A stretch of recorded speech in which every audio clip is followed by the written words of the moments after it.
Okay, recording is going. Everybody can hear each other. I do want to ask, I don't necessarily want to hit mute on everybody, but if we can mute ourselves when we're not actively talking, I think it'll help keep this flowing well. So if anybody's not actively speaking right now, it'd be great if you could hit mute. We will try to keep this relatively one voice at a time, but we do want to hear everybody's opinion. Officially, welcome to discussion of beekeeping legislation for 2023. This is something that we wanted to set up as Texas Association of Professional Bee Removers. You get permission to record. Yeah, sure. We do want to hear y'all's opinions. We do think it's important to know what you all think about this. Of course, on some level, we serve our members first, but we also believe that the community at large matters in this. So thank you all for being here. Thank you all for listening to us. Thank you all for letting us listen to you. That said, we are going to go ahead and jump into this. Our structure for tonight is going to be, well, come on, PowerPoint. There we go. Our structure for tonight is going to be that we're kind of going to go through a handful of bills here. Some of them are relatively straightforward. At least one of them gets a little bit more involved. And we have several board members who are going to contribute tonight. This is essentially reordered the list of bills that we sent out as we were informing you guys about the meeting tonight. And I think the actual order we're going to go by tonight, we're starting off with Ed leading us through a discussion of 1892. And we have various other people contributing to various other board bill numbers here. Our goal in this is for us to be able to kind of talk through what our understanding of a bill is for a few minutes and then kind of open it up for discussion for a few minutes. If you have something you'd like to contribute to the discussion, we would hope that you could comment such in the chat window ideally. And Chris Barnes is kind of going to play our host tonight, operating and moderating, making sure everybody does have a chance to talk, making sure everybody has a chance to feel heard, and hopefully making sure we're still maintaining some form of a structure that will help us get on through the night without being here all night. With that, I think I will probably go ahead and pass it off to Chris and let him take the lead on what comes next.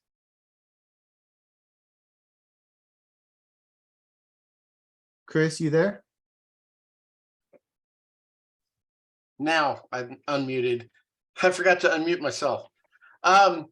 The screen that Ryan has up on right now is kind of our agenda. These are the bills that we've identified as proposed in the state legislature that have some relationship to beekeeping.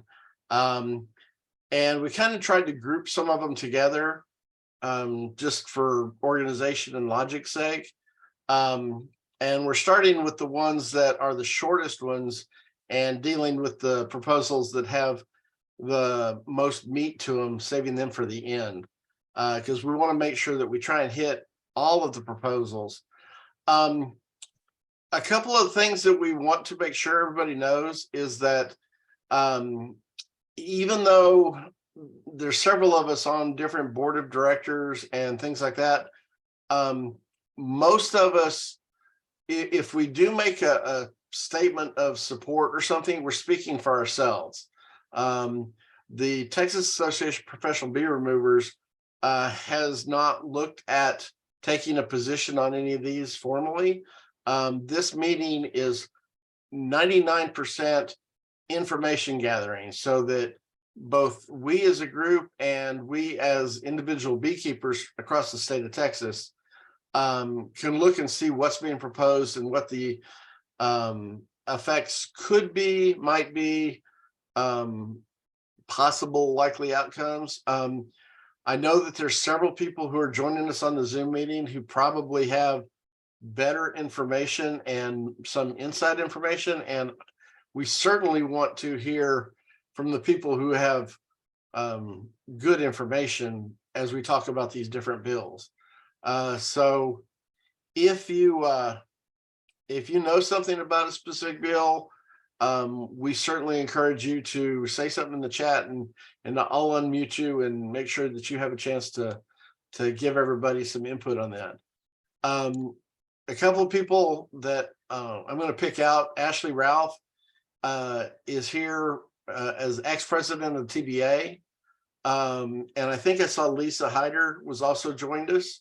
I'm certainly hoping that there are at least some of the people joining us. I think Hannah Blackburn and Bill with TACE are also on this Zoom meeting too.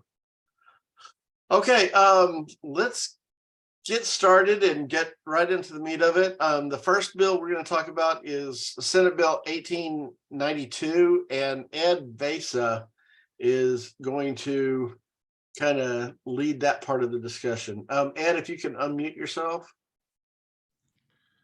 Thank you, Chris. Senate Bill number 1892 is a bill that is entitled for an act to be approved. It basically piggybacks off of section 2351, the tax code, which you guys who do ag exemptions should be familiar with if you're working with honeybees. The first thing that they do is they come out and explain the definitions. They just define bee and colony, and they take directly from the Ag Tax Code 131, which has everything to do with Texas apiaries and the apiary establishment. Sorry, the governance of the Texas apiaries. So for the definition of bees, they just basically any stage of the common honeybee, Apis mellifera species, and also the colony. That means the bees, the comb, the honey, the pollen, and the brood. That's what they're defining in that first part. Most everybody knows that the land requirement, the minimum requirement is 5 acres, and the maximum is 20 acres per parcel. But in this one, they basically define it. They state it out. So I'm going to start reading on section. It's 2352.15, standards for qualification of land for appraisal based on use to raise or keep bees. Okay. Ed, I'm going to share that screen for you real quick, Ed. Okay. Yes.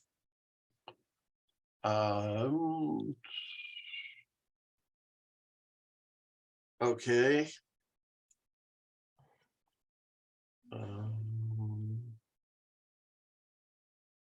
Full text. There. Okay. Okay. Yeah. So go into. That's it. Right down. Yeah. It's not a huge section, but right there, we're at where it says sections 2352.15. We're talking about the standards of qualification. I mean, it basically just comes out and defines that the land must contain at least 6 colonies, and the colonies must be located on the land for at least 9 months to a year. If the land consists more than 5 acres, the land must contain at least 1 additional colony for each additional 2.5 acres. And I mean, that's pretty much straightforward for most everyone. But the thing that's new here is the requirement for at least 9 months, because Fort Bend County was 6 months and a day, and Wharton County was 7 months. So now they're just trying to make, and if there was other counties with different month requirements for our bees to be sitting on that property. So I think what this bill is going to do is just standardize it so that everybody knows exactly how long the bees have to stay on the property to qualify. The only other thing that they were talking about is section C, and basically it's land that qualifies for appraisal under the subchapter solely on the basis that the land is used to raise or keep bee may not subsequently qualify under section 2371 section 7, which basically means that you can't transfer into wildlife. So if you change the wildlife, what they're saying is that it's no longer going to qualify. This whole act begins, they say, on the first of the tax year, and this act, if it's voted on, it's approved, will go into effect January 1 of 2024. So next January. Does anybody have any questions or comments about that? I mean, it seems like it's all in our favor. Nothing really is. I see Gary Rankin had a comment in the chat on that. Gary, did you want to speak up for yourself on that, or do you want me to read that off?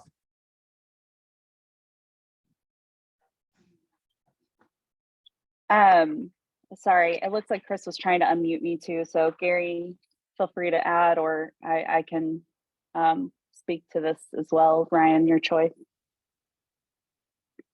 Oh, somebody go ahead.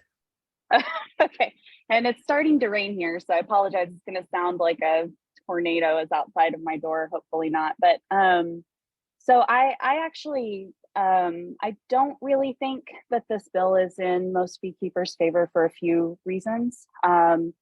One being the standardization across the entire state when there's a really vast variation in forage, and not allowing beekeepers in their area to have that discussion with their county seems counterintuitive to me.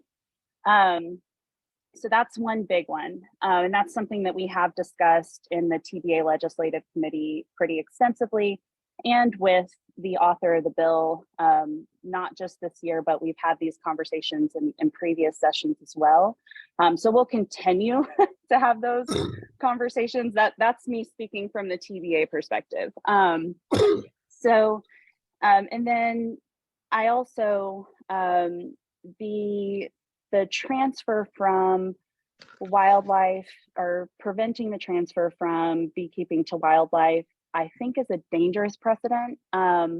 It differentiates us from other agriculture in a way that I don't think in this particular bill would be advisable. And so I think I hate to be a doomsday type. I'm generally a quite positive person, but I do try to look at things from a what's the worst that could happen perspective. And I just think that it could be a slippery slope, especially since there are some counties already that, although they allow beekeeping, seem to do it almost begrudgingly. And so I don't want to add ammo for them to attack beekeepers. So those are my that's kind of a combination of my personal thoughts, but also thoughts that we've got some pretty solid consensus of as a board in the Texas Beekeepers Association as well. Good points, Ashley. Thank you for that.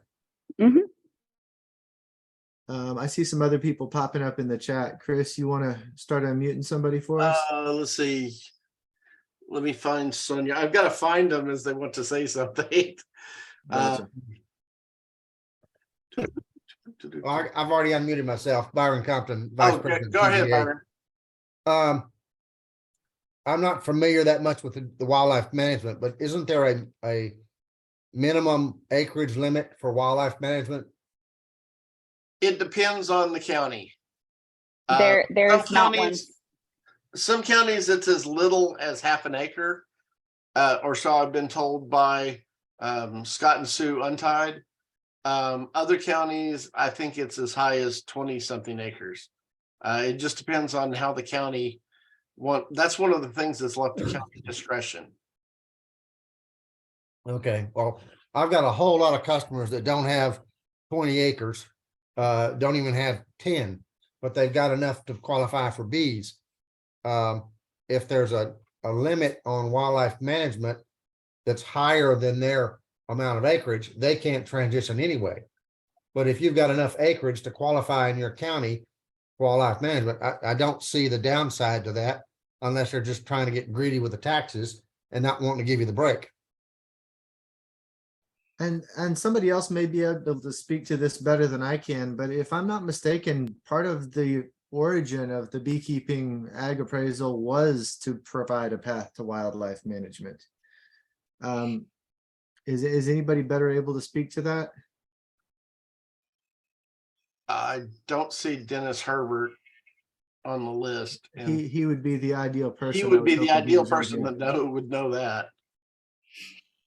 Certainly, I know there are a lot of people who are currently in beekeeping use and maintaining a goal of eventual wildlife management, and that would be a big stumbling point for them, I would think. Yeah, it would. That would deter a whole lot of beekeepers, potential beekeepers. Now, in some cases, that's probably not bad because you got a bunch of people just getting into beekeeping for the sole purpose of eventually going to wildlife management and getting out of bees. But still, I just don't think it's applied fairly that way, as with other agricultural endeavors that you can go to wildlife management.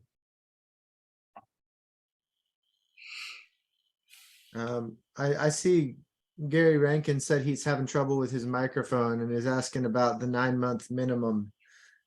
Considering when bees become available, it makes it hard, I suppose, at least on the first year.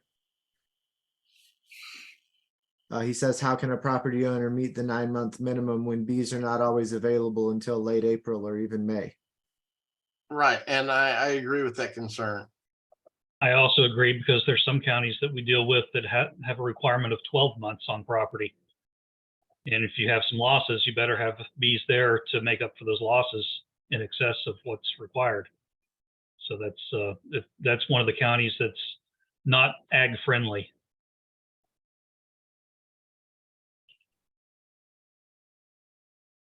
So my comment on the being able to transfer from bees as an agricultural point to wildlife management is more often than not, it's so that we can do both.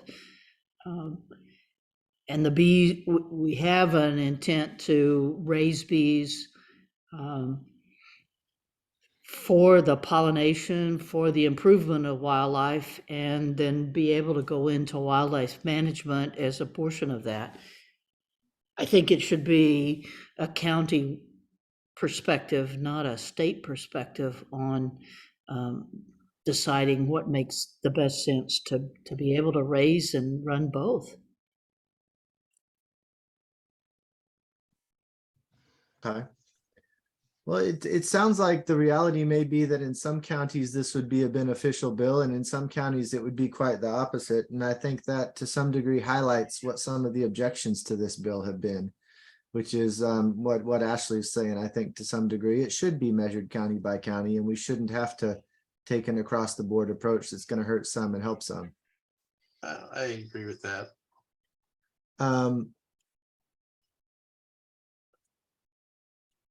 I don't want to cut anybody off, but if there's no more, is there more discussion on this particular question, or should we move on to the next one? Again, I guess I a lot just of like bills to talk about, so I don't want to make us here until 10 o'clock at night. Absolutely. Adam, were you about to say something?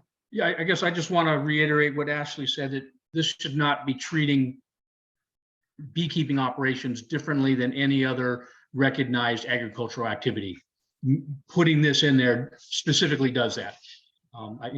Years ago when there was ranchers that had 100 acres and they worked their property with cattle until they were 60, and then they could no longer manage, there was an option for them to continue to keep their property tax low by switching over. You're taking that option away from beekeepers. I think that's unfair.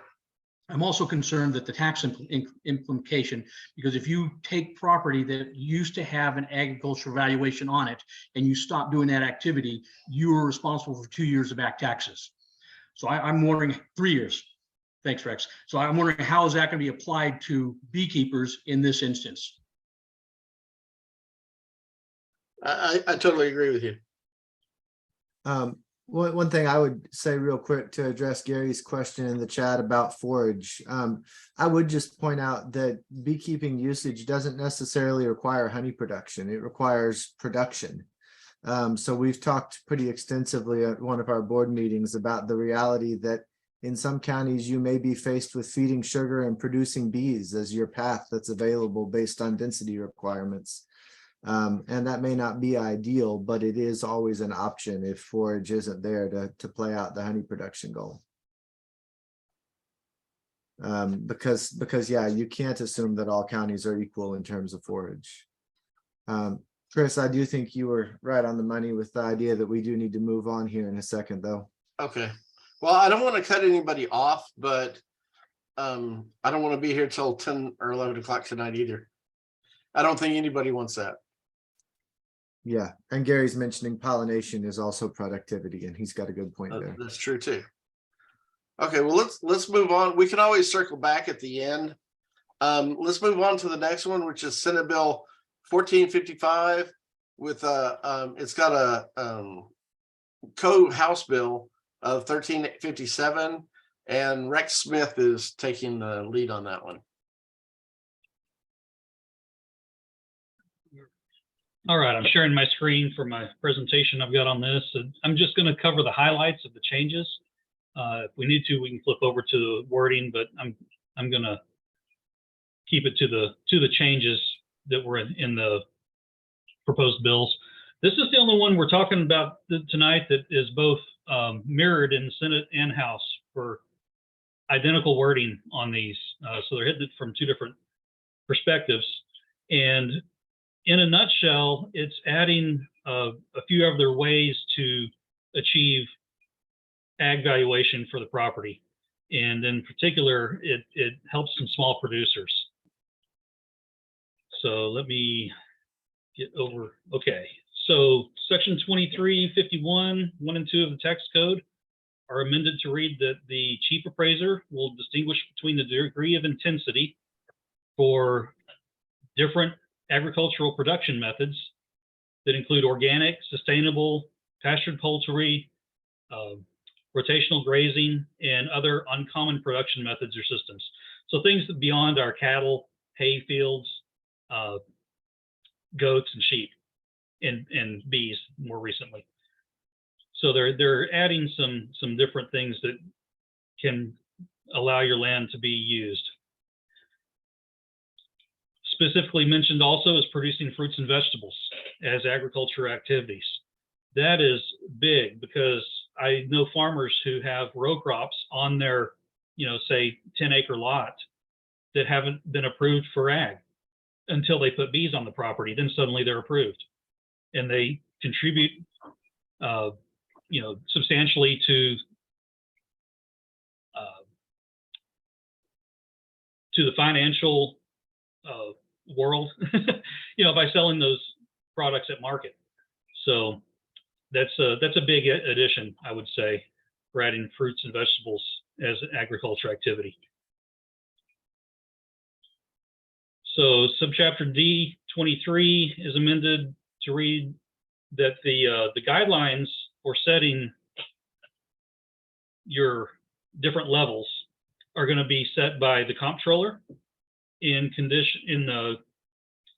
basically on a team with A&M Extension Service, representatives from the appraisal districts, as well as representatives from the affected producers.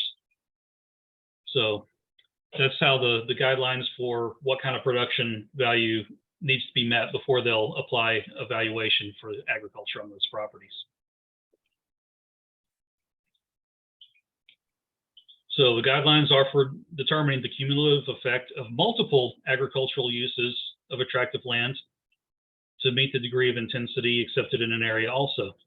So I'm interpreting as meaning that you can use your fruits and vegetables as part of your property. If you've got goats or you've got bees, being able to combine those things to wholly have agriculture valuation applied to your property. If I'm reading that correctly, that is a huge boon for the small producers. If I'm not reading that correctly, please let me know. But that's the way I'm reading it. So this part of it codifies that a combination of agricultural endeavors can qualify land for ag valuation. So you don't just have to have bees and that's all you can do on the property, or just cattle or just goats. So there's another section also with the comptroller, A&M Extension Service appraisal districts and quote, small scale producers. This is listed separately. That lets you use land that is specifically under 10 acres for fruits, vegetables, poultry, hogs, sheep, and goats. A lot of counties want to make it 10 acres and more, and this gives the folks that are under 10 acres an option. You know, there's a lot of farms that produce as much on 1 acre as someone does on 10 acres, depending on how they do their farm. So again, this is to me, it seems like a great opportunity. It doesn't directly affect beekeeping, but it does affect our customers, because our customers are the folks out in the country that have this small to middle acreages. So I think based on our last conversation on the last bill, maybe I misread the way they're wording that. I read that as being that the land that qualifies for ag but is converted to wildlife can no longer get ag, but maybe I read that wrong.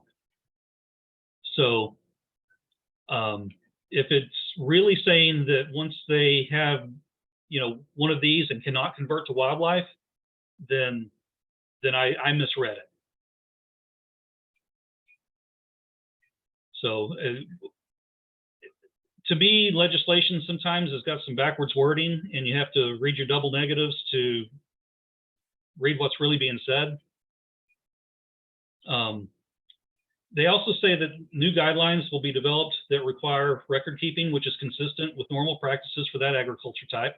So, you know, keep your receipts for, you know, seeds or for, you know, plants you buy, anything, you know, keep your records and make sure you turn those in with your paperwork when they're turned into the counties.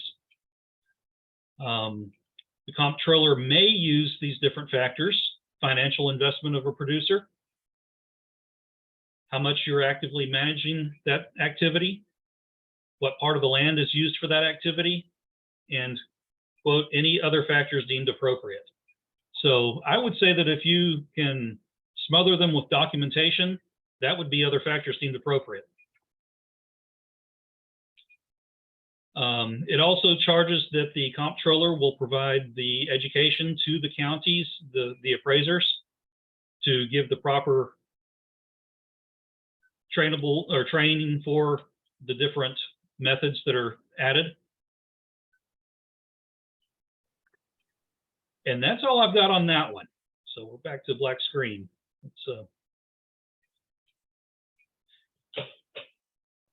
Okay, there was a lot there that I would really like some other people who might have more knowledge and input to say something about this. You're Do talking we have perhaps anyone about, here who has more knowledge on that? I don't. Yeah, anybody. especially on the interpretation of that ag to wildlife situation, I'm imagining. Yeah, exactly. Give them permission to unmute themselves. I believe everybody still has permission to unmute themselves right now. We haven't run into traffic jams yet. No, we haven't. Chris keeps asking me to unmute myself. This one we're still researching. We're not sure how far it's going to go. We haven't heard as much insight as to the progress of this bill and how well received it's been. So I don't have as much to say about this, but I can look into some of the questions I'm hearing you guys ask too, along with our people. I would say that for the property owners, this is a fantastic bill. For the appraisers, I think there's going to be a lot of pushback from the appraisers. Yeah, because it's going to add a lot of load to their work. I did see this one had already been referred to local government after being read. It's one of the few bills we're talking about that shows any signs of progress yet. Whether that means anything one way or another, I couldn't say. I remember when beekeeping was added to Ag Valuation, that most of the appraisers were caught off guard and didn't know how to value the land or set intensity levels. And this bill to me looks like it's that same situation 10 times magnified, because you're trying to mix fruits and vegetables and poultry and goats, and I'm not sure if there's not so many problems that it becomes an untenable situation. Yeah, it's gonna leave a whole lot up to the appraisers to determine, all right, how many peach trees, how many rows of corn, how many beehives, how many chickens adds up to equal ag valuation. That seems like an impossible task And at the same time, to that's apply for fairly ag across the bees out board. there.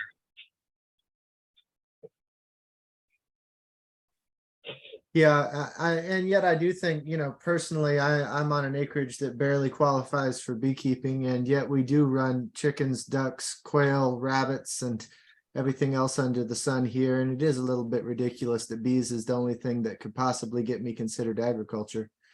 So I certainly appreciate the spirit behind this bill.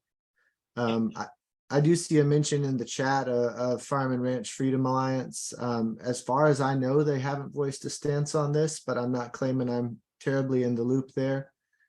It does kind of ride the line between interest groups in that it straddles the fence a little bit between homesteading and commercial agriculture, you might say.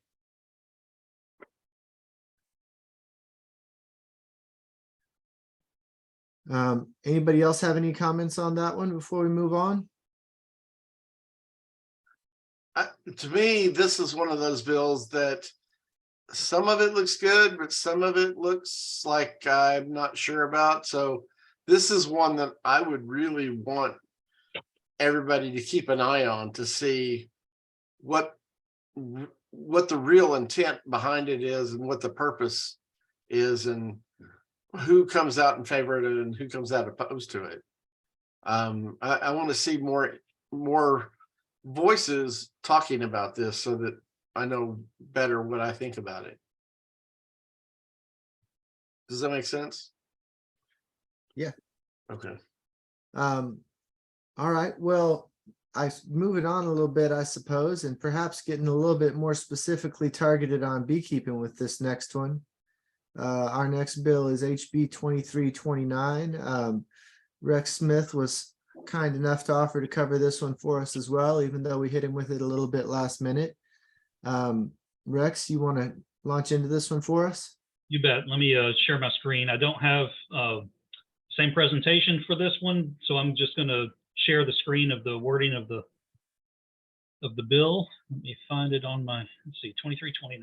Here we go. Share. All right. So basically, this, first of all, it takes out the small producer and makes any honey bottling production exempt from basically needing a oversight, like with a food manufacturer license. Instead of saying small honey production operation, they just say honey operation now. I'm going to scroll down here to, no, they've really cleaned up a lot of this wording. And where is what I was looking for?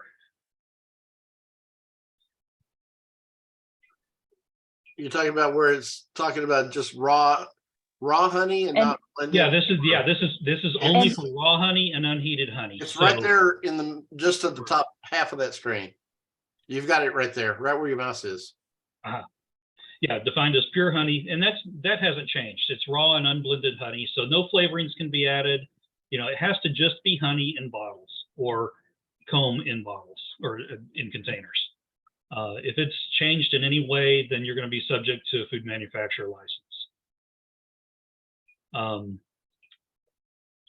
Down in 437.0197, again, they've taken out the word small and they just say it's an exemption for honey production operations. So, and Rex, I might be able to help a little bit. So this is our bill. This is a TDA bill. Our goal in it was to codify some of the stuff that happened in the last session a little more firmly in the the legislation. So basically, some of the honey bottling bill that's currently law, we were pleased with how that has gone, and figured we might as well reinforce that in case something happens with cottage foods and other laws that are on the books. So it really doesn't change anything that exists right now. It just gives us more leverage if other things change in the future. So Well, hopefully that helps. Yeah, I appreciate this change because it makes those of us who do bottle and sell, such as at farmers markets or something, they want to see a health inspection report, and there's a letter from the health department on the website that says that we don't need it anymore. So I think this is a positive bill, and I personally I like this one. So that's my take on this one. All right. Hey, Dodie, could you go ahead and read what you just posted in the chat? Can I read it? Well, it looks especially. Yes, I can read it. In January 2022, the Department of State Health and Services communicated to TBA their concerns regarding the statutory language in Chapter 437 of the Health and Safety Code relating to the 2015 Small Honey Production Operation Bill that was more restrictive for honey sales than the current DSHS regulations were. So we had two conflicting bills there for a little while. They suggested that we clean up the conflict, give some good language. We worked over the non-session part of the time to submit better language, and this is the resulting better language. Thank you. That's what it is. Well, thank you, Dodie. I appreciate that. Definitely. Yeah, thank you. This to me seems like good news across the board, assuming it goes through, and it seems like it stands a pretty good chance of going through as far as I could tell. I can't imagine it's going to meet with resistance, since it does seem like it's basically a reflection of what's already there. I think we can all say thank you for this one, guys. Yeah, I can't see any downside to this bill at all. And I don't see any downside opinions popping up in the chat, which is also a good sign. Yep. And I guess that leads us on into our next bill. If you're ready, Chris. Sure. This is the Texas Honey Bill. Specifically, this is HB 590. And Chris Barnes agreed to wear another hat for a minute and talk us through it. Well, I'm wearing this hat mostly because I spent about an hour on the phone yesterday with Chris Moore, who this has been badly described as his bill. It's not really his bill, but he's been a proponent of things like this for a while, I think. Basically, it adds a section to chapter 131 of the Ag Code. It's going to, if passed, it'd be 131.085. And it would read the use of Texas honey on a label. It says a person may not label, sell, or keep, offer, or expose for sale a product identified on its label as Texas honey unless the product consists exclusively of honey produced from apiaries in Texas. And then section 2 of that simply says this act, if passed, would take effect September 1st, 2023. I think many people, if not most of us, are familiar with the Real Texas Honey. Basically, it's a program in the state that encourages honey that is produced here in Texas to be advertised as such so that it can get a premium price. There's a couple of, let's see, here we go. These are my Chris Barnes impressions on what this bill does. Generally, I think it's a sounds good bill.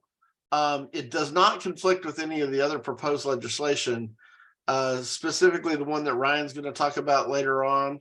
That's House Bill 4538, that is a rewrite of all of 131. That bill and this one don't overlap in any way that I see.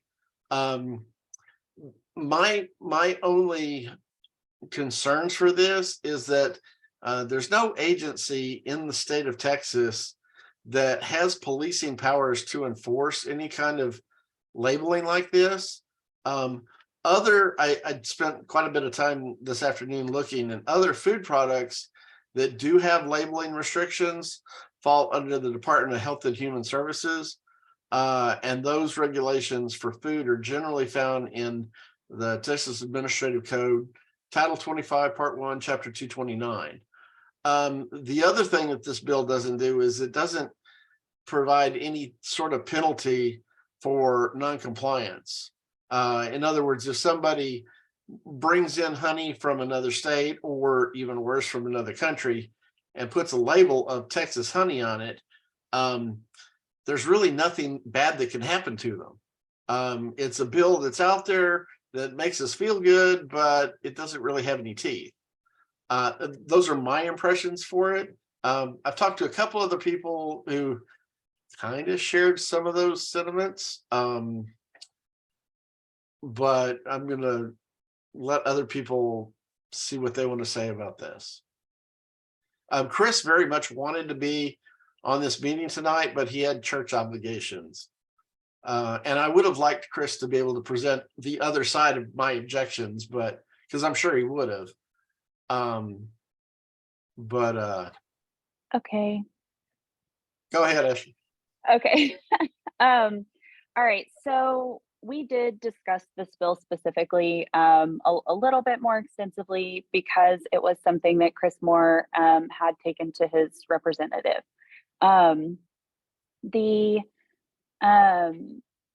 discussion that we had the discussion because other members of the TVA had approached us with concerns about the bill and the vague language and the potential for it.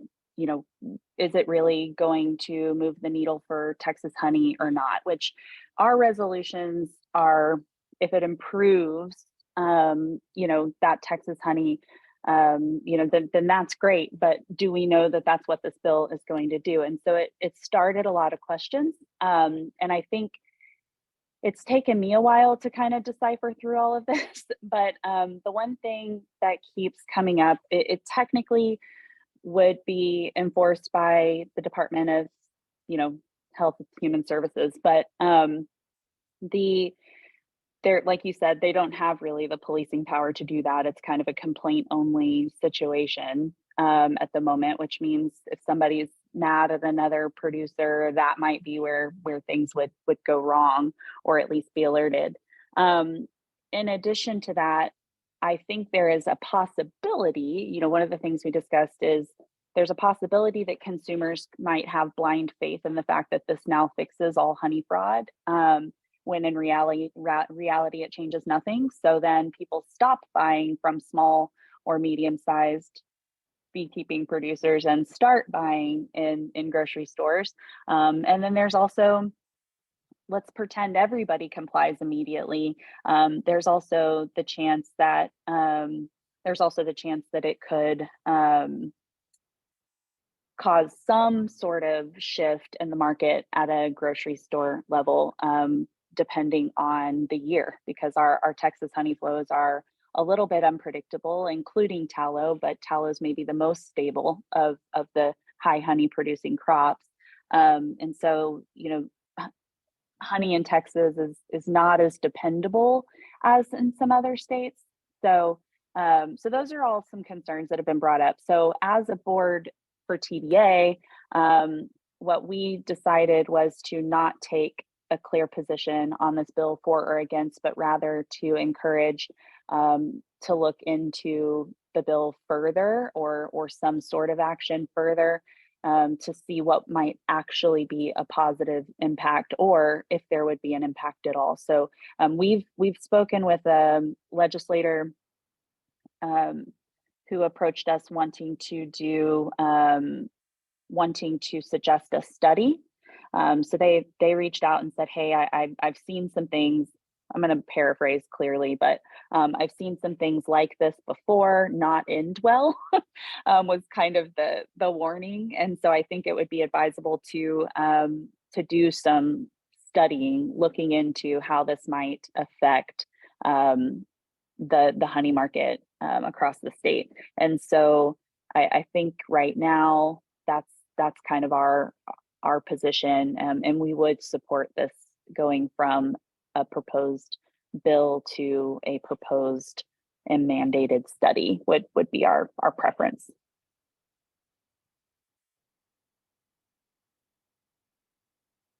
We don't have opinions on every bill, but we have opinions on some. Well, I mean, sometimes you can't necessarily come out with a strong position one way or the other. There were several people that commented, but I couldn't tell exactly what positions. Y'all could go ahead and unmute yourself and say something if you want to.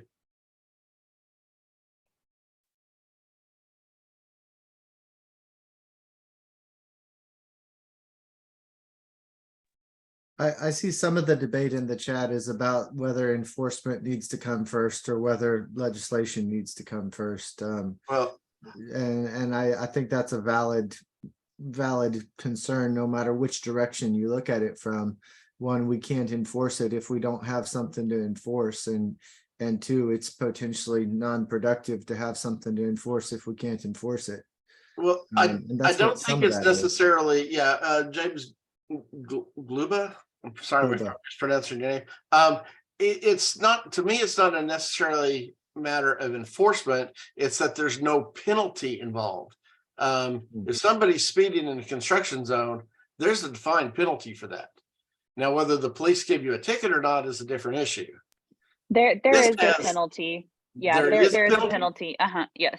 I didn't see it either. Yeah, it's one of those follow the red line things, but it ends at a Class B misdemeanor. And Lynn did write that out in the chat as well, because Lynn knows all the honey stuff.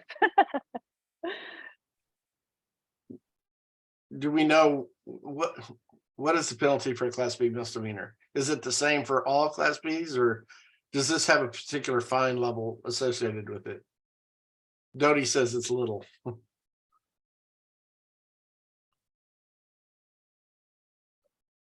right. Anybody else still want to unmute and say anything on this one?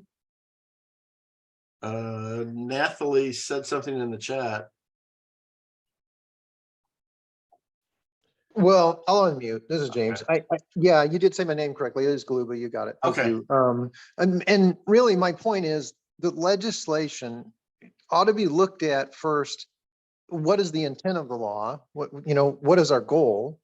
And it seems to me that this appears to be clear in that we want to ensure, we being legislators, not you and I, but anyway, ensure that labels are being applied accurately. So if it's labeled Texas honey, it truly has Texas honey, not honey mixed from non-Texas honey, regardless whether it's from another country or another state. And to me, why have a label that says Texas honey at all, unless it's truly accurate? And so can you approve it? Can you enforce it? No, those become very difficult, challenging things, right? So the reality is it may not change the worst offenders, but it might. And it certainly will cause some people to have pause, in my opinion, and think, well, I don't want a Class B misdemeanor risk, so I'm just going to label mine as, real honey, raw honey, whatever. Right. I agree with you. I mean, I totally agree with you that we want truth in labeling for this. I think Ashley did bring up a good example of unintended consequences that I can definitely see. If we say this is now the law that says this is what Texas honey means, and some big time manufacturer puts Texas honey and sells it at well, I'm going to pick on HEB grocery stores, then the general population is going to think that yes, there's a law that says we can trust this now, and we actually are going to get less Texas honey being sold as real Texas honey. Does that make sense? Did I give your example back, Ashley, correctly?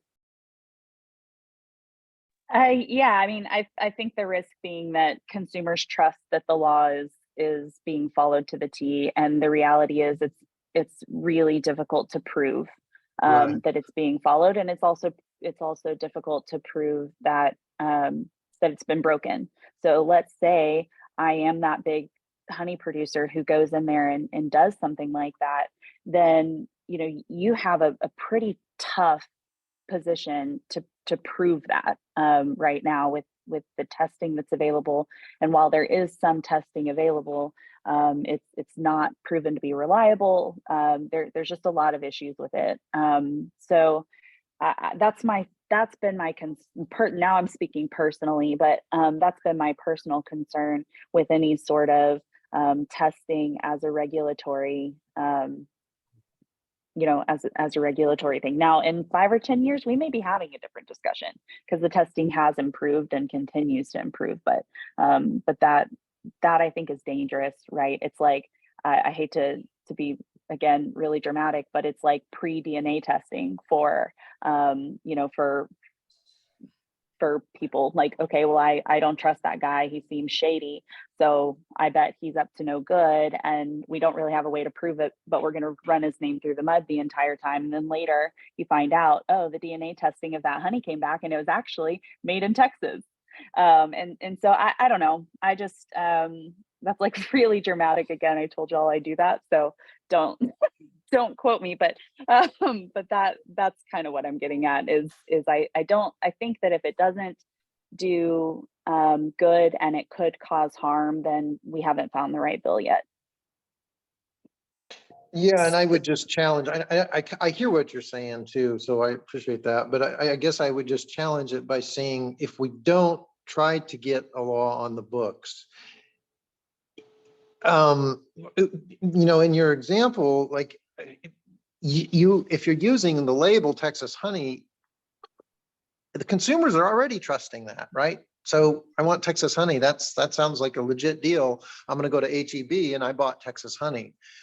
The last thing a consumer wants is to find out that they were duped when some news breaks or some previous employee publishes data of, hey, these are the labels, this honey came from this other country, and here's your Texas honey, right? Yeah. To me, that's the biggest insult to our industry. If you're a legitimate, law-abiding and good faith producer. Yeah, in support of what James is saying, it feels pretty safe to say that more consumers are reading the label than reading the law. Yeah. Well, and that's fair, James. To be completely clear, I would like to see transparency in labeling, and I do think that it's going to require legislation to do that. It's just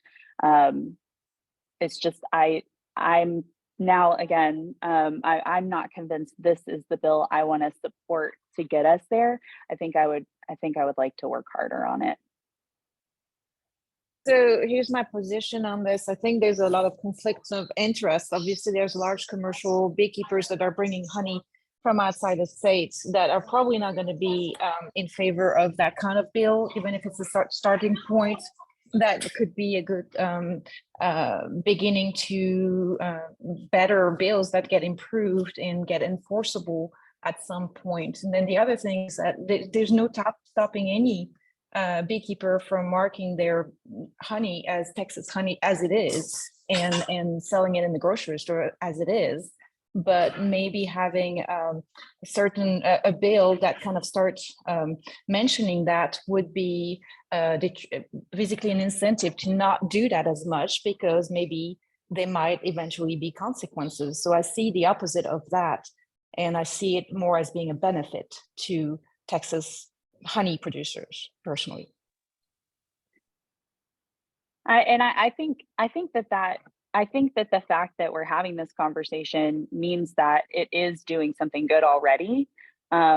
Legislators are starting to have this conversation too. So like, I don't disagree with anything that you've said now, Nathalie, and I think that was the challenging part, is trying to figure out, okay, well, if we take this step, is it the right step, or do we use this to start a conversation about what is the right first step, you know? Right. And just as a little bit more context, you know, I do think as small producers, we get to pretty much, and I actually consider I produce probably more honey than many people on this call, but not that much, right? Like, I'm not selling on grocery store shelves or anything like that. And I don't have a problem selling my honey. I know that people who have less honey than me also don't have a problem selling their honey for whatever price they feel is fair. But I think what's happening with that larger market, it is a little hard for you or I to even grasp what that is. But to be honest, that's what the Texas legislators are looking at, right? Like, what is the honey industry doing in Texas? And you and me are a blip on the law of that. Especially me. and so I think it would be really cool to continue having these conversations about how to get to more transparency on the label, how to get to better accountability, and really start to define some of these things. I remembered where I was going with this. There are studies currently being done in states or on states that have done similar things, you know, what have maybe passed laws to do X, Y, or Z to improve their local or state honey produced. And those are being studied right now as far as impact. And I want to say it's like $100,000 study, right? So this is being done by national honey producers, the honey board, people with much deeper pockets than any of us. But they're trying to see how those have affected those states and the beekeepers in those states and the honey markets in those states. And those have not been completed. And so again, I think personally, and even part of that came up in our TBA conversation, is yes, we want to see movement, but we want to see it and know that it will do well. And having heard stories from legislators who saw industries be badly impacted by feel-good bills, that is what really had us say, okay, look, we have information coming that may help us. And while we'd like to see that happen yesterday, waiting 2 years in the grand scheme of things to have a better bill that might be more guaranteed to actually help would be a better position for us to take. So I hate to just reiterate, but I will say I've had this conversation a lot, and it's taken me a while to grasp and really be able to articulate why I think waiting is a better step for beekeepers than forcing this issue right now. So is it on the docket for discussions? Are there active discussions on how to make this happen or to progress on this subject? So it's already gone through the House. It went through the House like obviously very early. So now it's in the Senate. I think it will have a harder time in the Senate, period. Like, even if they go all the way through with it, it's just going to have, it's in the Senate committee at this point. So let me hold on. It hasn't passed the House in its entirety, but it did get through the Ag Committee. Thank you. I'm seeing Dodie say committee, and I'm realizing that was an important word in the way that I'm speaking. So that part has happened. Obviously, on the Senate side, there will be an opportunity again to bring that up. The discussions that have been happening so far have been, like I said earlier, we got approached by other legislators who saw the bill and were concerned that it might not have the impact that beekeepers think it will have. And they were basing that off of other markets that had done similar things, other commodities that had done similar things. And so we were already feeling a little hesitant. We already had a lot of questions, and that just really amplified our concern to the point of saying, okay, so what are our options? And we started approaching other organizations and learning that there were studies being done. And so that's, I guess, that's sort of the history and the progression so far. I mean, I'm sure there will be plenty more conversations that happen between now and then. And then, of course, our goal is to have them, is to have these discussions in the interim as a true study. So the Senate and the House, or we'll just say the Texas legislators, do get to prioritize studies that get done in the interim year. And so that's what we think would lead to the discussions that you're talking about. That would maybe thank get you us for that. a better bill. Yeah, no problem. Thank you for that. And then you which industries you said that had seen the unintended consequences? I would have to look into that. I don't want to Putting you on the spot here. Yeah, I'll have to look into that. But yeah, that was the concern. And I honestly, yeah, I don't want to misrepresent that. Right. I don't mean to cut the discussion off, but we have 3 or 4 other bills to discuss, and I don't want to take too much time. Yeah, no problem. Like I said, we can always come back to things at the end if we need to. Next up is House Bill 2769, and Mark Lockhart is going to lead that discussion for us. Okay, can you hear me? Yes. Okay, this is House Bill 2769. It's being proposed by Representative Terry Meza. She was the one that got this all rolling. Name popped up on my radar. You may remember her from the Bizarre, pun intended, bill that she proposed 2 years ago that would have required 180 hours of classroom training in order to do a structural bee colony removal, later amended to a mere 80 hours. This bill modifies section 131.121 section A, and says that a permit is no longer needed for the intrastate, that's within the state, county, across county lines, shipment of bees and equipment. It basically just strikes out the penalty for that. You still need the permit to remove bees interstate, out of Texas or into Texas, but it says that there's no longer a penalty for that. Why? What problem was being solved? I called the office and was told there that one of her constituents who lives in a city that is split by 3 counties didn't want to have to get that permit when moving bees from one apiary to another across county lines. Well, that sounds good, but we have to remember her prior history. Also, the fact that she's doing this in conjunction with Kyle Cagle's House bill, which covers 101 things, but one part of his bill modifies section 131-045 beekeeper registration, saying that the TAIS may no longer charge a fee for beekeeper registration if it was solely for the purpose of structural pest control. And the way the wording is solely for the purpose of section 1951.056. That's us that's doing structural bee removals. So one of the bills says that the permit is no longer needed. Doesn't say that TAS can't still ask of it, but it's no longer required.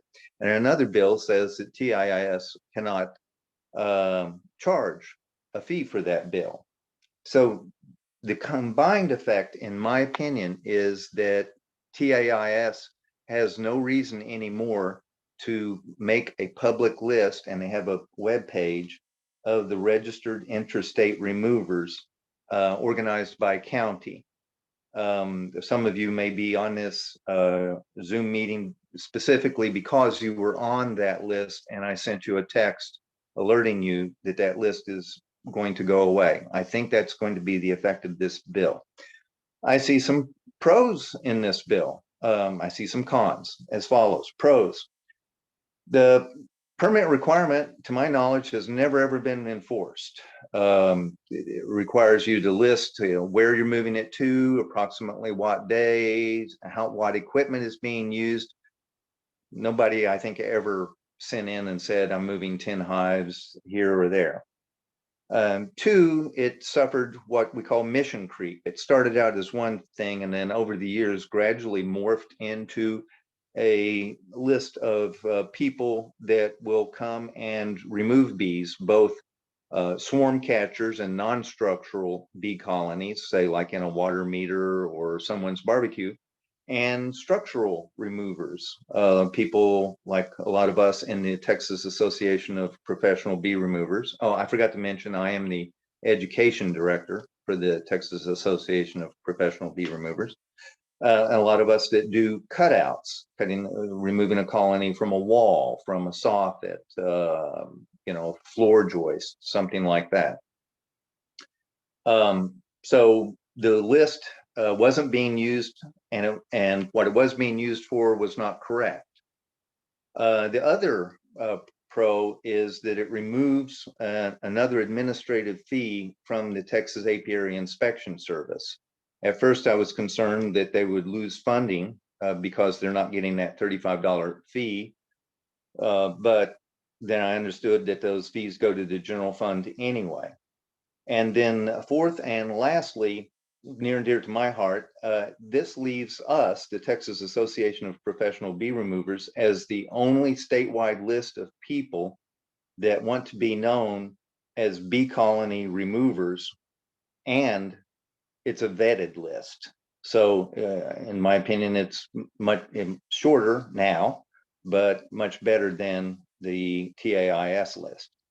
The cons: one, the coordinated action by both Representative Meza and Cagle lead me to believe that there are future plans. If there's no longer this resource available for the public, then they have created a problem, and they may be in the mechanizations of creating a solution.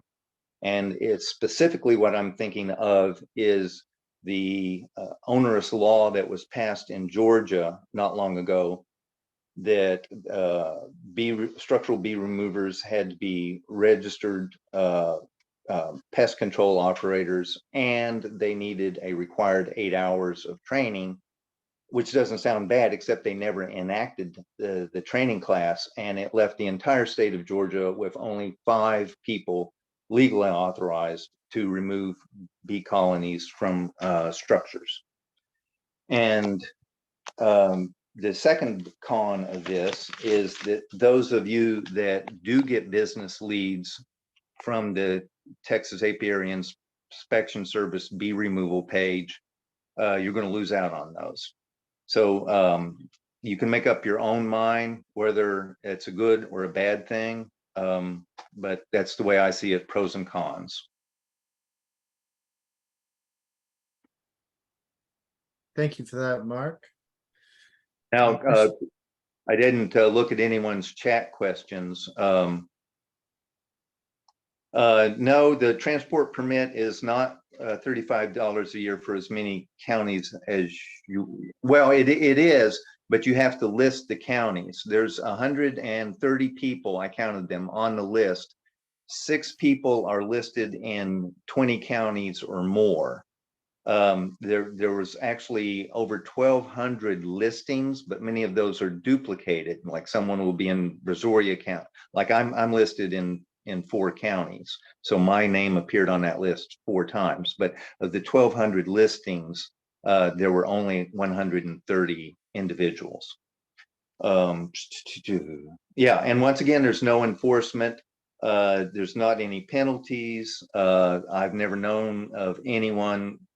There are a few con artists, but we've tried to run them out of the business, mainly just by word of mouth. But once again, it's one of those Texas rules that has no enforcement. Yeah, It's not $35 per county. Lynn pointed that out. Some people might be under that impression. It's just $35 for the list. You're supposed to list all of the counties you intend to move them to and from, and it's good for the fiscal year. Go ahead. I'm not going to claim to be an expert on this particular bill. We have people that are better at certain things than others, but I did hear some things that I'm not entirely sure were accurate. So I'm going to beg Bill Baxter, if he's still on the call, to maybe speak about this, if y'all would allow that. Yes. That'd be wonderful. Because I will say TBA hasn't taken a strong stance on this. I'll just give like the super short version. We don't see the need for that permit anymore. And for many of the reasons you've said, and while the $35 does go to the general fund, there is some expectation that that entities kind of fund themselves. So. Mm-hmm. Sorry, that was a short sentence because I had to discipline a dog. But Bill, if you could add some insight, I think that would be helpful.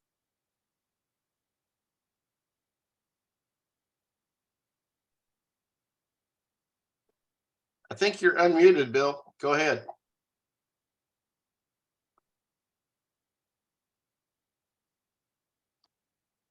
Maybe he stepped away from the computer. He just left, I think. He did not like that. I do think we could interpret this a number of ways, and I do think there are potentially other paths down which a list could be maintained. I think we're going to get into some of that when we talk about 4538 here in a minute. It may be that we should address that there, since these two are kind of redundant on each other. Yeah, I was going to bring that up in that from a personal selfish point of view for the Removers Association, I actually like this bill. But the bill that Ryan's going to talk about, which you just named it number, but I didn't write it down. There's a lot of overlap. So I can see this getting swallowed up in the bill that Ryan's going to talk about, whether it passes or not. Yeah, 4538. We can certainly continue to talk about impacts of the intrastate permit in the context of that bill and in the context of both bills. But it may make sense to go ahead and get all the way into it and then have some more of that discussion, unless anybody has strong opinions specific to this one. I just know that there has been some desire amongst various beekeepers to do away with this permit for quite a while. Because as a couple of people said, it doesn't really serve the purpose for which it was originally intended. Right. I agree. I will say personally, I've always liked the idea of us amending 131 sort of line by line, bill by bill, rather than one massive overhaul.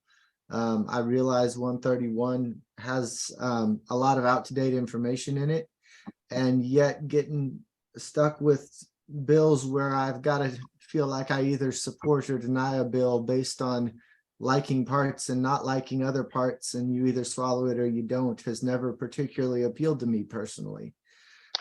So I liked that aspect of Mez's bill, that it was a simple, straightforward, one issue bill that we could get something dealt with. And that's almost a good lead in to talking about 4538 a little bit, which I like a lot of and dislike some of. Again, speaking personally, not for an organization. Well, actually, Ryan, that's the next thing on the agenda. So, okay, unless somebody wants to talk specifically about the Mesa bill. I just know that Dale Richter, who helped get that law passed in Georgia, has been repeatedly telling me personally that, hey, Mark, lots of other states are looking at our law. And so I'm just kind of trying to put two and two together. And yeah. Just because I'm paranoid does not mean that they're not out to get us. Right. And I Okay. will say, I think there's a lot of distrust for Meza in the beekeeping community as a result of the removal bill that got put forward a couple sessions back now. And you could interpret that to think there's reason to distrust her today, or you could interpret that to provide motivation for her to try and put forward a simple bill that maybe beekeepers could get behind. I can see both sides to that coin. Yeah. Everyone can make up your own mind. That's all I've got to say. Let's go. Let's. All right, Ryan, go ahead and Thank you, hit Mark. the big one. All right, well, let me pop this back up here. I'm sure not going to get through this without some slides to do it with. I did volunteer to take on our big bill today. This is my own little title here, an overhaul of Texas beekeeping code, but it is a pretty substantial alteration of 131 as it currently exists. In the name of trying to tackle that as accurately as possible, I've kind of gone through a line by line approach to talking about what I think the changes make. We are going to look at each and every portion of this bill as I scroll through this, but hopefully we're not going to have to read every word to do it. Starting off here at the beginning, things that I think I see changing in the definitions section. I see number 1 here, a single colony is now an apiary. Previously it was a 6 or more reference. One could argue that the 6 or more is where a lot of the ag appraisal stuff that required 6 hives as a minimum came from. Certainly that didn't apply very well in some counties where forage was in fact quite scarce. And I've got to say, personally, I kind of like an apiary being a place where bees are kept without a reference to scale. It may prove beneficial for some, it may not. Time will tell on that one. It seems to expand the definition of beekeeper in a way that almost makes me uncomfortable, or perhaps just makes me feel a little bit protective of the term beekeeper, you might say. It does seem that anywhere I leave a hive makes a beekeeper of the property owner at this point, and that comes with some pros and cons, I would imagine. We've added a colony versus hive versus package distinction in these definitions. I don't necessarily think that's good or bad. It's just a difference in approach to what's been done previously, even though we did have some differing regulations on what you could do with package bees versus what you could do with a hive. We've incorporated that into the definitions in a way that perhaps clarifies some of that. We see an agency name update in number 6. I just wanted to clarify, as far as I can tell, that is exactly the same agency as it's always been, just under 2 different names, and was simply out of date in a bill, in a chapter of the Ag Code rather, that hadn't been updated in a long time. As a bee remover, I love the addition of vacuums to bee equipment. I think that's been a change that's been a long time coming. To some extent, its absence was probably a reflection on the time period in which this original list of equipment was written. And I think it clarifies what we've all interpreted in practice anyway. So I've got to say a big thank you to somebody for that being in this bill. Then those last couple lines are back to what I put number 3, colony versus hive versus package distinction. I was kind of going to try and keep an eye on whether anybody, somebody doesn't like vacuums, I think it was a joke. or does and just had to get the joke in there, one or the other. If anybody has anything that they think we should really talk about item by item on this bill, since this is a bill that encompasses a whole lot of different things, I would encourage you to put it in the chat and or even unmute yourself when we hit the end of a slide and bring it up. I think we could easily get some confusion going on if we wait all the way to the end of these slides to talk about each one of these points. But probably not too much debate to be had on definitions here. So I'll keep right on moving along. Moving on down this bill, we see a bunch of minor changes that I wouldn't imagine beekeepers would have any opinion on. I labeled them as enhanced administrative clarity without apparent substantial impacts. Clarifying chief apiary inspector versus inspector, minor things that I don't imagine any of us are going to want to provide any feedback on, but if anybody does, certainly now would be the time to talk about them. Checking the chat real quick. I don't see anything along those lines, so we'll keep on moving.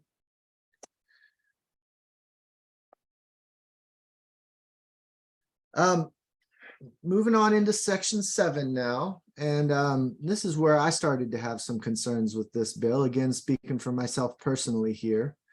The main change I see incorporated here is we start seeing mention of diseases, pests, and invasive species in this bill. And traditionally, my understanding was that 131 addressed everything as disease. Parasites were considered a disease of a hive, and we simply talked about diseases. And that seems to have been changed in this bill. Now we're talking about diseases. Now we're also talking about pests. And we got this invasive species reference added to it. I have talked to several people about this invasive species reference specifically, and Mark's pointing out in the chat, it does specifically say invasive bees as well, species of bees. But I will point out to some extent squares and rectangles type moment here, in that if we are talking about invasive species, that does encompass invasive bees as well. I personally have some substantial hesitancies with this language. I have been told that there's potentially an opening for a substitute bill that takes this language out of it. And I've got to admit, I have not talked to anybody who necessarily opposes that idea. But I think it's important to talk about the bill before us today, since there isn't a substitute bill for us to look at today. So I wanted to explain some of my hesitancies about this language. Again, not a hesitancy about the separation of diseases and pests, but more about the invasive language. My understanding is that there is no state level list of invasive species that is maintained at a state level. There is a noxious weed list that closely resembles that. It's maintained by the Office of Biosecurity and Ag Resources, branch of TDA, Texas Department of Agriculture. But there doesn't seem to be an animal list that parallels that, which, as far as I can tell, and I went as far as reaching out to Texas Parks and Wildlife to ask them where they got their definitions. It seems everybody is looking to the federal level for a definition of invasive species, giving me the impression that this language, if it does pass as written, is to some extent exporting some of the control that might have previously been held at a state level to the federal level in a way that, quite frankly, makes me uncomfortable.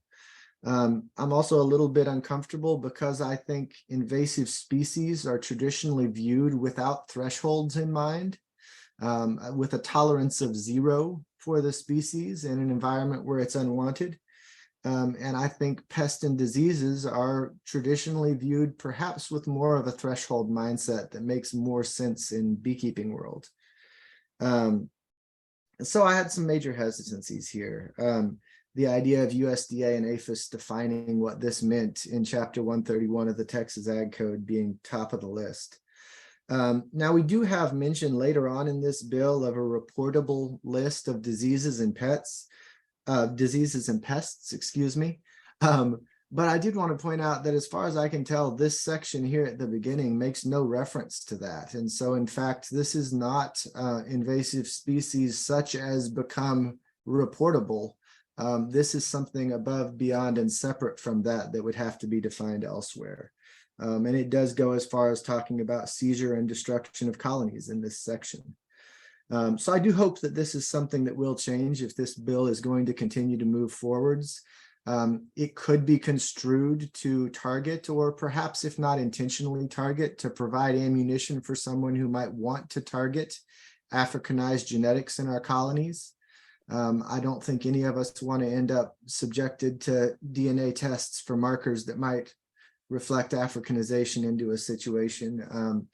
And as a bee remover, if there ever were a movement to target Africanized bees, I would feel like I'm a prime target for that, because there's a great list of bee removers who are bringing home feral colonies to their apiaries that we could start with. So personally, I don't like that language in this portion. I'm going to assume that this would probably see an alteration if it moved forwards, or more properly, perhaps a substitute bill.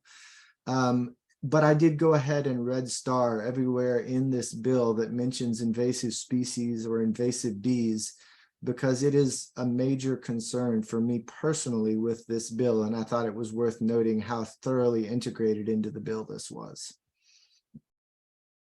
Did anybody say anything in chat that we should pause and talk about on that? The only question is what the supposed intent for invasive species was. Some people are not sure if it means Africanized bees. My suspicion is they're really targeting things like Asian murder hornets, or possibly stingless honeybees from Central America. But we don't know that. We don't know. Yeah, we don't know. Yeah, and I can't speak to what the intention was, certainly. And I would almost encourage us not to try to speak too much to what the intention was, and instead think about what the possibilities are for this wording moving forwards. I think Ashley made a reference early on to kind of taking a precautionary approach to these things. And I see this as wording that certainly warrants a precautionary mindset, regardless of what the intent might have been. I agree. The intent might have been Cape honeybees, it might have been Asian hornets, it might have been tropalaelaps, and yet I really think we need to be looking at what it says, not what it might have been intended to address. My concern is that it's giving too much power to the chief apiary inspector, and it's too vague to really define what it is. And you know, forestry queenings with commercial queens come to mind, to your point, Ryan. Yeah, and I made the point in discussion to somebody the other night. It's easy for us as beekeepers to think that targeting of Africanized genes in Texas may be to some degree in the past at this point. And yet all it takes is one big public incident to change that. If a tree branch drops on Capitol grounds and we end up with casualties to Africanized bees in the center of Austin, bunch of news stories on it, it could become a targeted topic again relatively quickly. And I do think as beekeepers, we need to worry about how this could go, not necessarily what the intention was. But let's go ahead and move on through this. Essentially, that's the majority of what I found worthy of note on this page on the changes. Moving on out of section 7 and 8 here. On to section 9. I found up here at the top, it adds colonies to the sale regulations, perhaps a bit superfluously, because if you're already selling a queen bee with worker bees with her, saying a colony isn't encompassed by that wording seems a little bit unnecessary, but I can't really see a downside to the rewording either. It removes the mention of queen candy. I don't know how many people are still making queen candy substantially with honey, but arguably that's less relevant than it once was, and perhaps that's the reason for the removal there. Implements the reportable pests and diseases list in lieu of the previously existing diseased bees language. Previously, we had a duty to report diseased bees, and arguably it was requiring us to report when we found a varroa mite in our colony. And certainly that was an outdated perspective, in my opinion. I do see some upsides to this reportable diseases and pests list. I certainly don't mean to speak for TAIS, but I did have a discussion with Bill earlier today about what might be on this list. And the impression I got was that reportable diseases and pests would essentially be limited to things that aren't already in the country. I think I can accurately quote Bill as saying tropalaelaps would be the only thing that would be likely to be on the list currently. In a way, I see this as a very positive update, kind of a reflection in the code of what we've to some degree fallen into despite the code. We are putting some faith in TIS to do a good job making this list, and if they put things that reflected terribly on us on this list, say they decided Varroa deserved to be on this list, then we'd all be in a heap of trouble. But I can't imagine it would go that way. Generally speaking, this seems like a safe revision to me. Anything in the chat on any of that? All right, moving right along.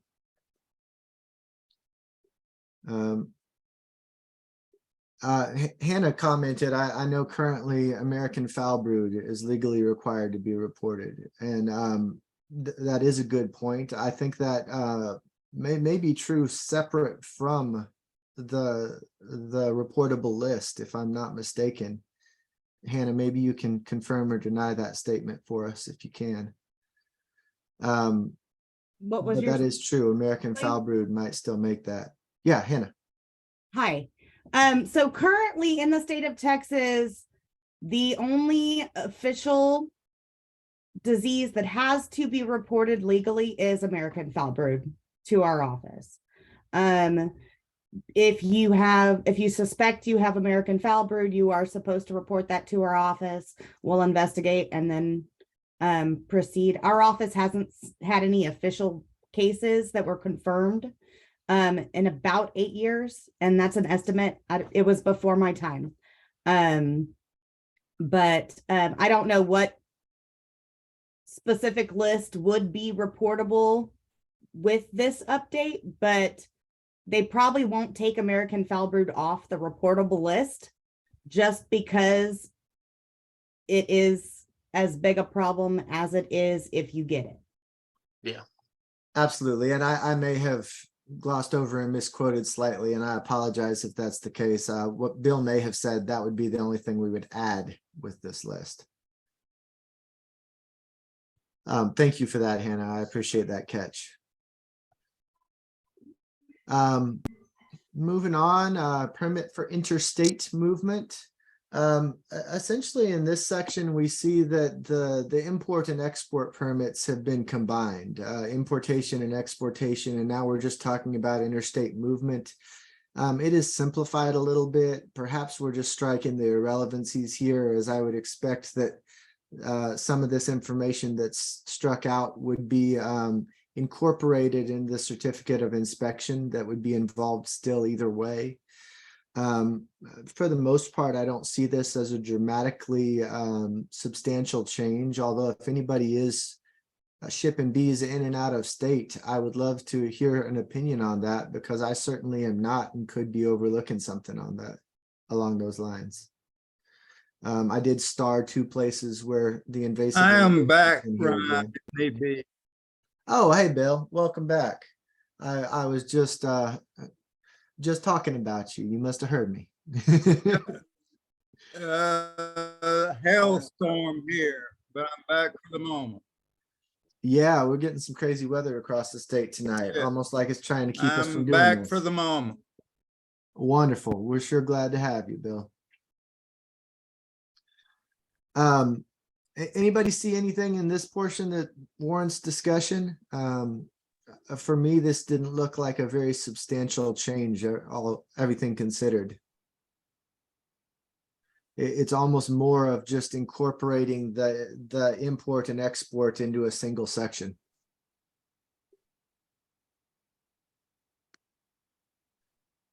All right, moving right along.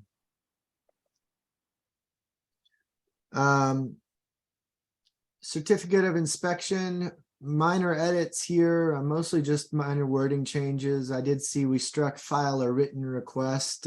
Perhaps this is intended to allow for non-written requests for inspection. I would imagine that TACE is sometimes getting calls about inspections, and certainly it would make sense to be able to take other forms of a request. We do have a number of red stars here for invasive language. Language implementing the distinction between pests and diseases again. And some of the specified fees here are now placed at inspector discretion. And I would imagine that's probably a result of those fees gradually becoming less appropriate as times change and expenses change and numbers change on these things. I don't see the screen flashing that anybody had comments on this part, so I'm going to keep on moving unless somebody says something quick. All right, now we're getting into section 14, and this is where we start to see what to me looks like a pretty substantial change again. Although one could make the argument that it's again trying to some extent reflect what the original intention or the ongoing intention at any rate may have been. We see here that we're changing apiary registration to beekeeper registration. This one did raise red flags for a lot of people when the summary talked about occupational registration for beekeepers. I think a lot of people have concerns about, we made references to slippery slopes on several previous bills, and the potential for this to turn into a situation that might allow for requirements for training to kick into play in terms of whether you can be a beekeeper or not. Certainly none of that is written in this bill, but I think it brought it to mind for some people. I won't try to attempt to address whether those are valid concerns or not. Mark's line about paranoia comes to mind, though, to some degree. Aside from the change from apiary to beekeeper in the title, this does change that apiary registration, which was free for everyone and a once and done lasts forever registration, to a fee-based registration that expires every year on August 31st, and you need to file the paperwork to do it again for the following year. And it does hit in the middle of bee season rather than at the beginning or end of it. And I'm not going to try to speak to why that makes sense in terms of record keeping and administration of this. But it sure does seem like an inconvenience to me as a beekeeper that it can't follow the annual cycle somehow. Essentially common sense stuff, what it will include. It does still, although it is no longer apiary registration, it does still allow the inspector to require a beekeeper to provide location for the beekeeper's apiaries. A map submitted under this section is a trade secret, may not be disclosed to others. And yet in a real way, this is beekeeper registration and at least the potential, depending on the inspector's judgment there, for it to be apiary registration as well. To some degree, it left me wondering why we didn't have a section on beekeeper registration and a section on apiary registration rather than this conglomerate with some options to it. Whether that would be better or worse, I'm not sure, but it would depend on how it was structured. But it certainly brought the question to mind for me. It does implement fees for registration, unspecified fees. I do think Bill spoke to this to some degree with me on the phone earlier today and didn't anticipate that those fees would be very large, didn't anticipate they would be a large obstacle for anyone. Bill, if you wanted to throw a number at that, feel free. But we don't know, right? But it does leave it open for whoever the chief apiary inspector is to ultimately make a decision that could change in rulemaking from year to year as to what fee this is going to be. If I read it correctly, it allows some flexibility across the board based on situations.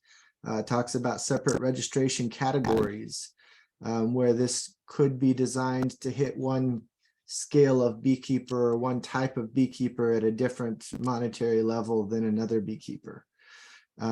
Whether that's appropriate to scale or a little bit unfortunate because we're all not getting treated the same, I can sort of see both sides of that one. It does come down here in section E and say something that at first read I had a hard time not liking personally. Chief Apiary Inspector may not charge a fee for a registration made solely for the purpose of section 1951. 1951 being occupation code.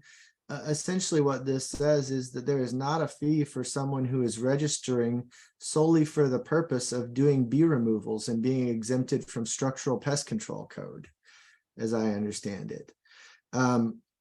I personally saw some pretty substantial downsides to the wording on this last one, despite wanting to like the spirit of it at surface level. If registration is optional, I'm not sure how as a bee remover I show that I am doing this solely for the purpose of complying with 1951. I I would literally have to show that I'm not doing it because I have an apiary that would in somehow benefit from it. And apiary registration is to some extent considered the optional part of this. I don't know how a bee remover demonstrates that they're doing it solely for the sake of 1951. And really even the implication there that a bee remover is in some way not a beekeeper is almost what jumps out at me there. That we aren't doing it for the same reason that everybody else is doing it, as well as for 1951 purposes. I struggled with that. I like to think of myself as a bee remover and a beekeeper. I don't necessarily want to see myself as pest control first. Similarly, and yet kind of in the opposite direction. Comment on Absolutely. I'd love to hear your comment, Bill. the comment, and after our phone conversation earlier, the thing I thought about there is where it says may establish separate registration categories. We're going to have new forms and new paperwork, and we can put on their categories and have you register and click the box as what purpose are you registering for. And then our registration will show that you registered for bee removal on the form itself. Okay. Understood. And that's just a thought. Yeah. So to some extent, what I'm hearing, Bill, is that some of the rulemaking in terms of how the forms would be structured may be able to address some of this. Yes, we have, the fees will be under rule making, and that has yet to be done because there's no law to require the rules at the moment. So Okay. that would have to be done as a rule. And it says up there on setting the fee for the registration, an amount that is reasonable. And I assure you, it would be a reasonable fee. Okay. I appreciate you speaking to And that. the other question you were discussing about the fee for the registration for the purpose of bee removal. And I'm gonna back up a little bit because the hailstorm hit about the time you were discussing the other. We're not doing away with the list of bee removers. And I don't know what discussion I missed on that, but that list is not going away. So anyway, and may not charge a fee for the registration for bee removers. Again, there, and that's just what I'm saying, what valid reason is there for exempting the bee removers from that fee? Okay. I might could help with that if it's time, or I could wait. I think we did that. TBA agreed to that amendment in previous sessions when discussions were had about being forced to pay a fee at all. And so that was a concession that honestly, if we want to take out that whole line, I don't think TBA would have an issue with that. Ashley, which line are you talking about? You're talking about D? The $25, I don't have it, the $25 or the fee the fee not applying to bee removers is the line I'm talking about. So that is it on the screen right now? Section E. Oh, section E. Okay. Yeah. So that was added in discussions in previous sessions to, as I think, just as a concession over discussions to get to a bill that everyone agreed on. If we want to take it out, I know that there would be zero objection to that. It would just also mean that removers still pay the fees, same fees everyone else does. And that there is. And Ashley, forgive me, but I have to ask, why wouldn't you want to make a concession for beekeepers? Why is the question, should bee removers pay the fee rather than should beekeepers not pay the fee? I would love to ask that question. I think that the reality is that removing all fees is not really an option. And that if that were proposed, I even in the last session, discussions were had over maintaining budgets at a certain level. And it even started to go in the direction of, wow, this entity, meaning TAIS, should really be able to make the state more money. And so the discussion was starting to go, if we look at it, I guess, as like a teeter-totter, it started going the opposite direction of what we were hoping to see. So fighting fees in its entirety, I don't think will land us where we want to be. Right. What's that, Chris? I live in reality sometimes and it sucks. I'm going to put my Texas Association of Professional Bee Removers hat on for just a minute. Hopefully I'm not speaking for the organization out of turn, but one of the reasons we formed was to vet bee removers, because there are bee removers out there who give bee removal a bad name. By and large, those people are pest control people who call themselves bee removers who are not beekeepers. So that's one of the reasons why our bylaws say, in order to be a member, you first must be a beekeeper. So putting on my removal association hat, I would very much be in favor of removing Section E completely. I really don't want people who do removals to be identified as anything other than a beekeeper. Because, I mean, like I said, that for our organization, they're beekeepers first. And I think that was the intent of the original occupations code to begin with. Yeah, I agree with that. As much as I appreciate on some level TBA or whoever proposed this change attempting to, I suppose, placate bee removers in this fashion, I do think that those of us doing live removals and taking pride in that see ourselves as beekeepers first, right, and bee removers second. Well, and to address what Ashley was getting to, I'm actually not opposed to the annual licensing of beekeepers having an annual fee and generating the money for TACE that way. I'm not opposed to that at all. And in fact, I think that's a more fair way of doing it. And personally, I simply see a different way to appropriately generate funding. I don't understand why we struck apiary registration in favor of beekeeper registration specifically here. I do know that there are a lot of people saving a lot of money on property taxes that could potentially generate some funding in this regard.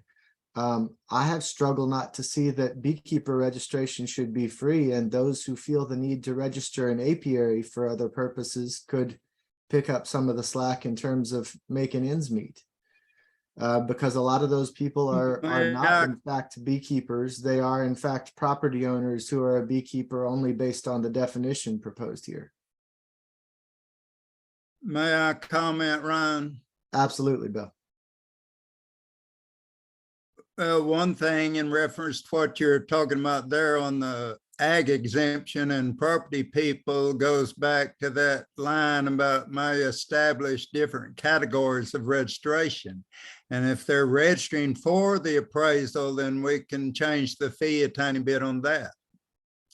If they're registering strictly for that, then we can designate that they are registering for ag exemption and kick $10 more than just a normal registration on it.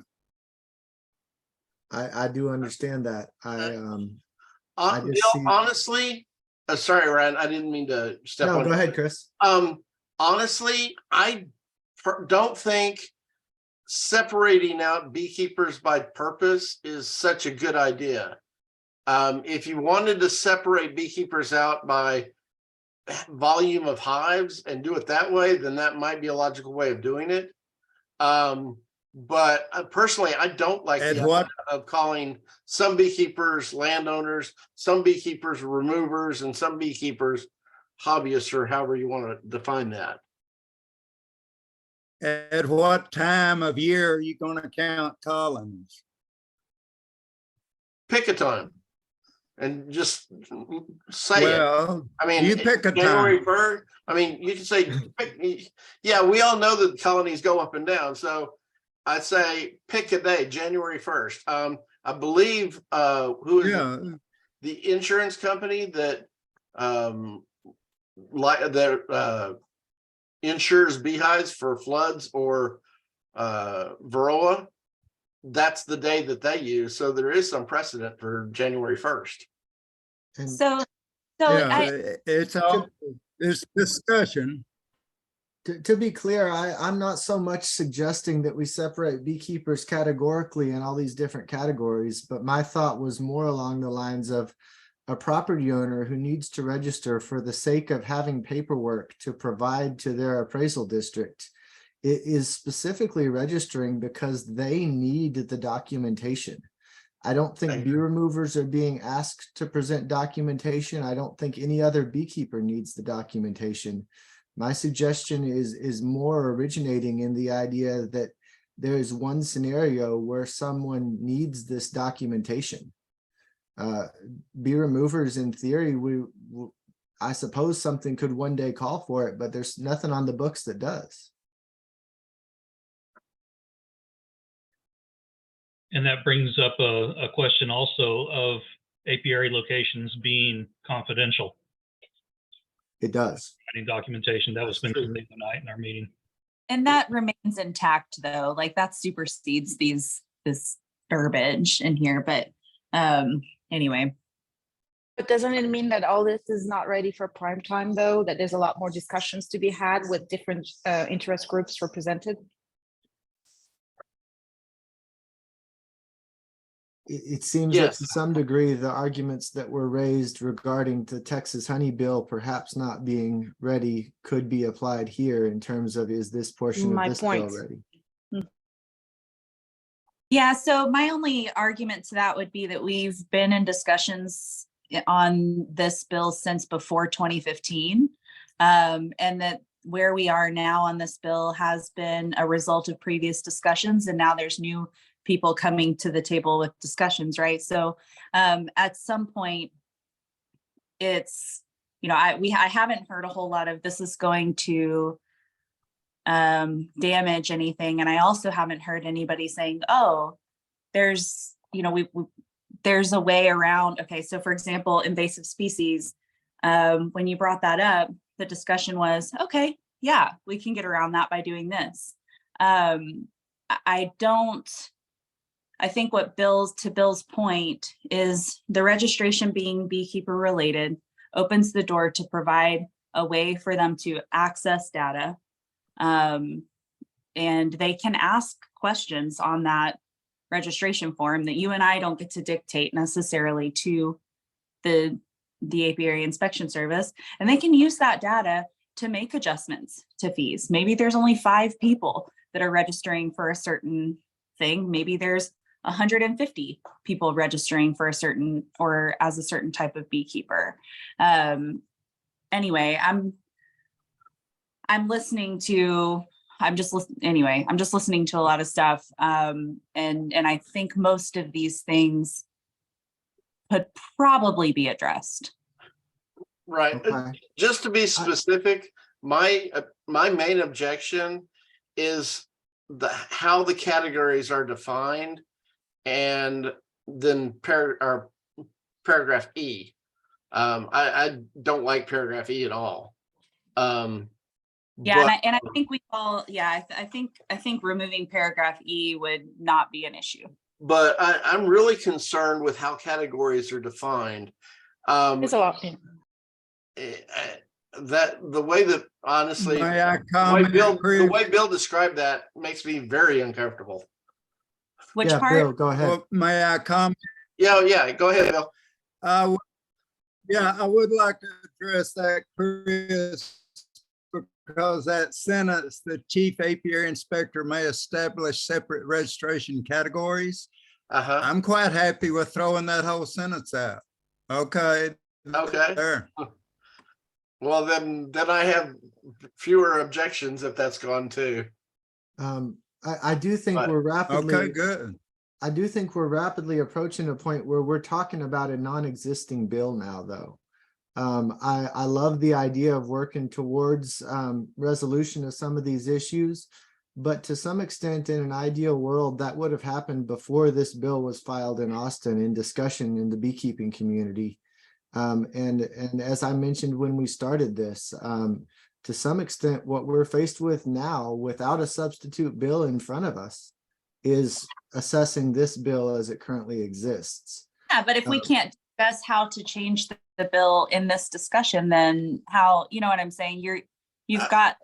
We certainly can, but Yeah. I agree want with to Ashley. remind I don't. everybody that currently our only options on the books are supporting this bill or opposing this bill until a substitute is filed.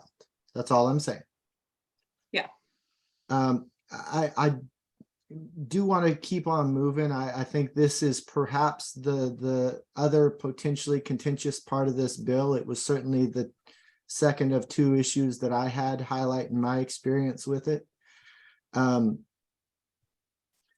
I do want to point out that despite all this language about agencies needing to fund themselves, specifically fees collected by TIIS go to a general fund and it is funded back separately. And that structure seems to be fairly solid and almost go against what we're being told in Austin.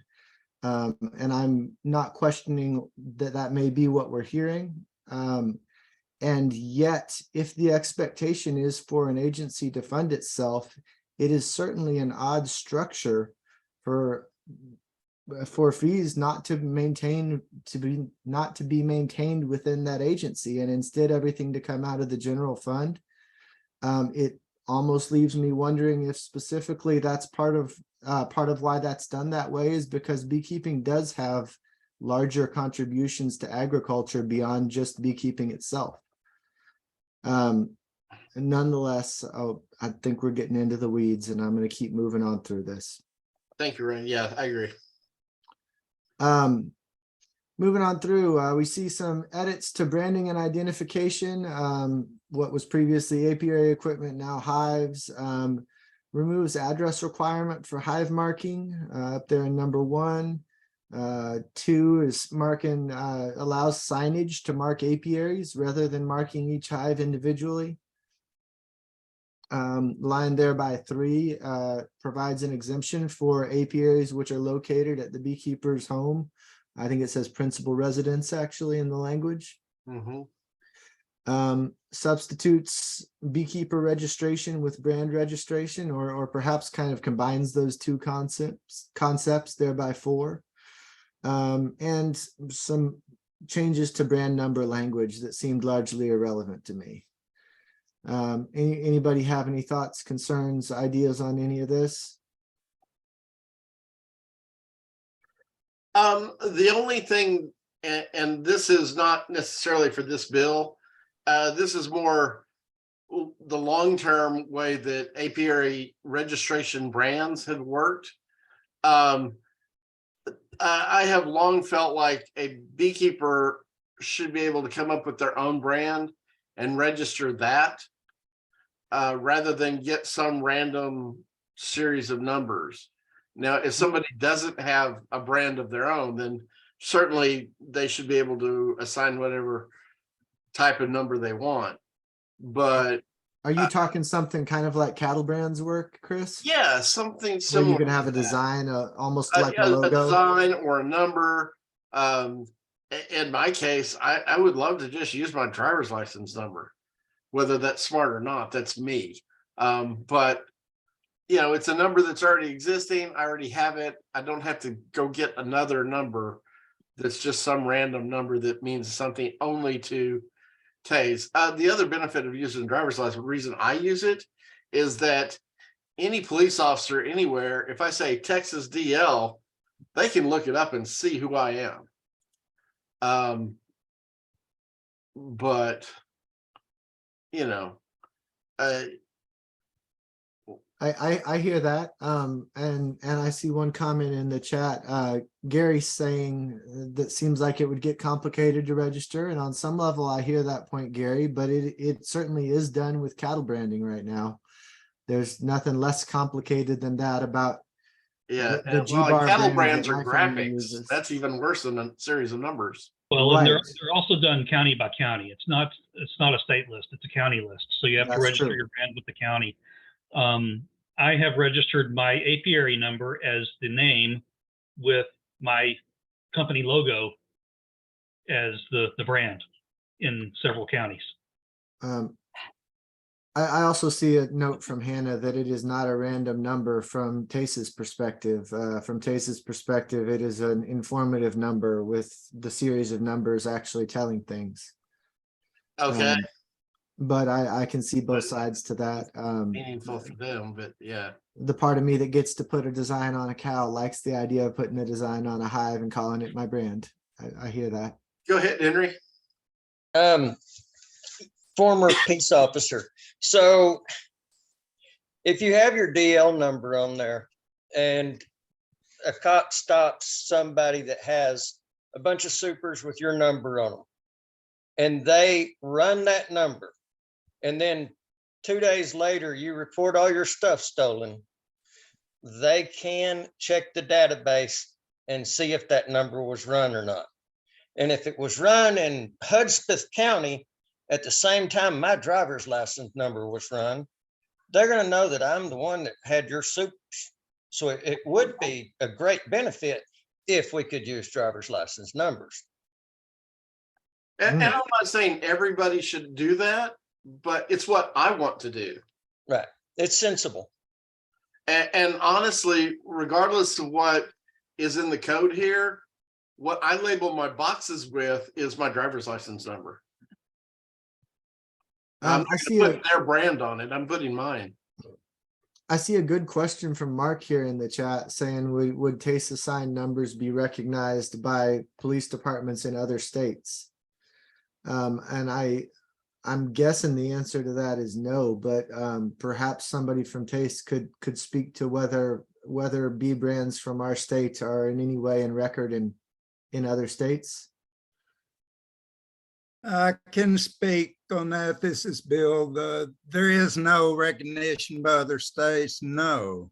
And you can put any design, any number, anything you want on your boxes for identification. And as far as we're concerned, you can change that whole identification required any way you want to change it, and TBA wants to change it. We do not have to have that. It does help us sometimes on abandoned apiaries. Okay. But that identification is nothing our agency is going to live or die by. You just want a way to identify a hive, is that correct? It does help a lot of times where people call us with an abandoned hive, or I did something recently in the Rio Grande Valley where colonies were left and were stinging people. There was no identification. We ended up moving 20-something colonies to a safe pasture somewhere. And I still don't know who those bees belong to. There was no identification. Gotcha. Thank you for that. So Bill. there is a benefit sometimes to identification. This is Hannah. Additionally, the way the law was written, you had to have your name and address or a number issued by our office. And so having the number prevented you from having to have your full name and address where anybody and their dog could see. So that's part of, as I understand it, how the number came about. There are purposes to the numbers of that orientation of numbers. But yeah, as Bill said, this isn't something that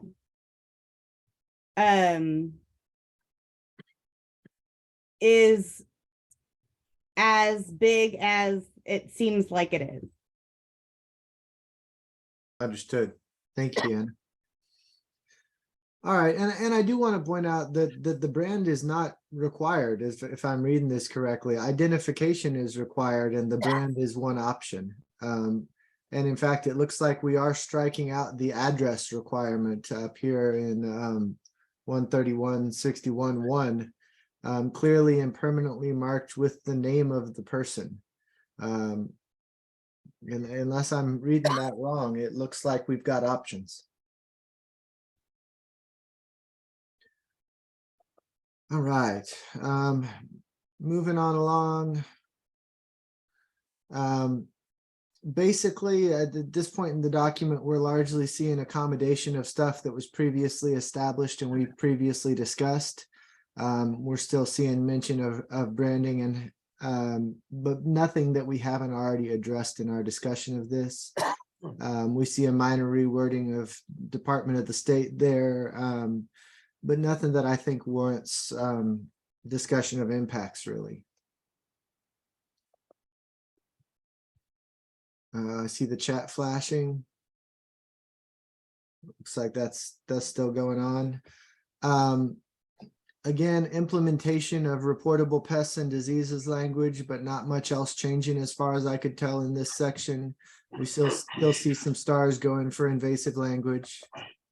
And then we hit the portion of this where all we've really got left is provisions that were repealed. I did go through and list the language, at least for the beginning of the section where a couple sections happened and the specifics on smaller portions. I didn't see anything dramatic here other than what we've already to some degree addressed in terms of county to county permit, equipment moving between counties in this state. That whole section looks like it's been dropped at this point. I know there's been some discussion of whether this impacts bee removal list. I heard Bill tell us that they intend to maintain a list of that sort somehow regardless. To me, this seems like a good thing. My understanding was that it was largely intended to address American foul brood, which last time I saw a records request on that looked like it had happened once in the last decade or so in the state of Texas. And Africanized honeybee genetics spread, and I think we're past thinking we're going to prevent that by slowing down beekeepers moving bees between counties. I don't see a whole lot else worth discussing here, so we can go ahead and wrap up with the fact that if this passes, everything takes effect September 1, 2023.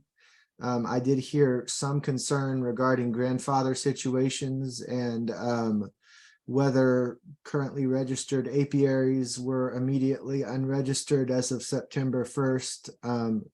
Bill, did you want to speak to that? I think I'm going to end up trying to paraphrase you if you don't. Yes, I can. I know we did have that discussion. And I certainly have no intention of our agency as of September the 1st saying, send us a check immediately or we're throwing your name out. And I have no intention of that. And there would be grandfather issues on everybody that is registered currently staying there. And there'd be a time frame for the changeover on that. Wonderful. Thank you for that. We sure appreciate you being with us. All told, I had hesitancies about this bill. I'm somewhat optimistic that a substitute bill may address some, if not all of them. But it does sound like there's still a lot of debate going into this. And to some extent, I'm going to conclude where I started, which is as much as I know 131 does need an overhaul, it puts us in the unfortunate position of needing to accept everything or reject everything when we try to do it all in one fell swoop like this. And so it's going to come down to that, in my opinion, and everybody's going to have to make their own decision. I know we did kind of breeze through stuff. I don't want to go back to opening a can of worms on a section we've already substantially discussed, but if anybody thinks there is something that warrants one more quick look, now's your chance in the chat. May I comment, Ron? Absolutely, Bill. Yeah, this is Bill Baxter again. I feel, and again, I want to state, TBA and our agency has spent several years working on trying to make this the best possible that we can. And I don't feel that there's anything here in this bill that we cannot still take forward and work out a few sentences and paragraphs and make it work. Thank you for that. I love the optimism. And I certainly hope that we do end up seeing a substitute bill that we can all get comfortable with. I really do.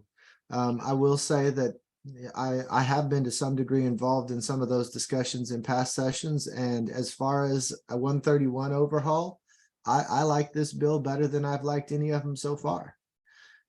So for what it's worth, I'll certainly go that We're getting far. closer, right? I do think we're getting closer. Whether we've gotten there or not, time will tell, but I think we can all agree we're getting closer probably. That leaves us with our only remaining bill being the disaster transportation weight loads and moving hives. Talking to the one person who I might have expected to have an opinion on that, I was kind of told, you know, by the time a hurricane's about to blow your hives away, it's too late to move them anyway. If anybody thinks that's worth discussion, we were going to provide a brief opportunity for it, but to me, it seems like it may be something that doesn't really warrant a strong opinion from just about anybody. Anybody feel otherwise? Deafening silence. All right, wonderful. I'm happy to hear it in this case, I think. We do sure appreciate everybody being here with us tonight. I know this ran long. It's hard to give everybody a chance to talk and not have it run long, but personally, I'm really happy that we did get everybody here, that we did have a discussion. I sure appreciate everybody participating. Thank you specifically for the people who showed up working on behalf of TBA, the people who showed up from TASTE trying to help clarify things for us. I know for some of us, this borders on hobby, and for some of us, this is work, and I appreciate everybody taking the time. Thank you very much, Ryan. All right. Thank you. For everybody that's wondering, as soon as we close this, I'm going to try to start getting the video and upload it to our YouTube channel. And I'll put a link out on different Facebook groups tomorrow. All right. Well, thank you very much. I'm going to go ahead and bow out. You all have a great evening. All right. Let's call it officially concluded. Everybody have a good night. All right. Good night.